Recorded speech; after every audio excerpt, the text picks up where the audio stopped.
So on Sunday in Los Angeles, a former NFL superstar who hadn't touched the field in years came out and immediately put up big numbers. 4 catches on 11 targets, 85 yards for Josh Gordon against the Chargers. That's the second highest wide receiver yardage against that Chargers pass defense all season long.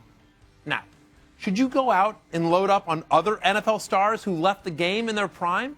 You know, maybe add a Calvin Johnson or Barry Sanders for the playoffs? Of course not. Matthew, as a Lions fan, I actually have both of those guys on all my rosters, and when they come back, and they will come back, oh, you will be sorry, Buster. The Detroit Lions, making great players give up early and quit since 1930.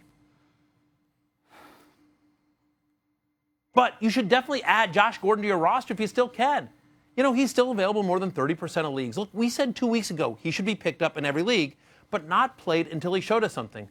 Well, Josh Gordon showed us something on Sunday. Hugh Jackson made good on his promise to feed him the ball. 11 targets. Again, 11 targets. Honestly, from the eye test, I thought he looked great.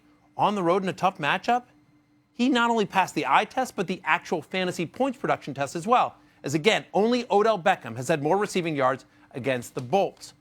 Gordon also has a favorable schedule coming up to open the fantasy playoffs. Home against the Packers, and then home against the Ravens, who just lost star cornerback Jimmy Smith for the season. Believe it or not, Josh Gordon of the Cleveland Browns, who has played in one football game since December 21st of 2014, actually a viable starter for the fantasy playoffs. Matthew, I just picked up Scott Mitchell, but where in the Wayne fonts is Billy Sims?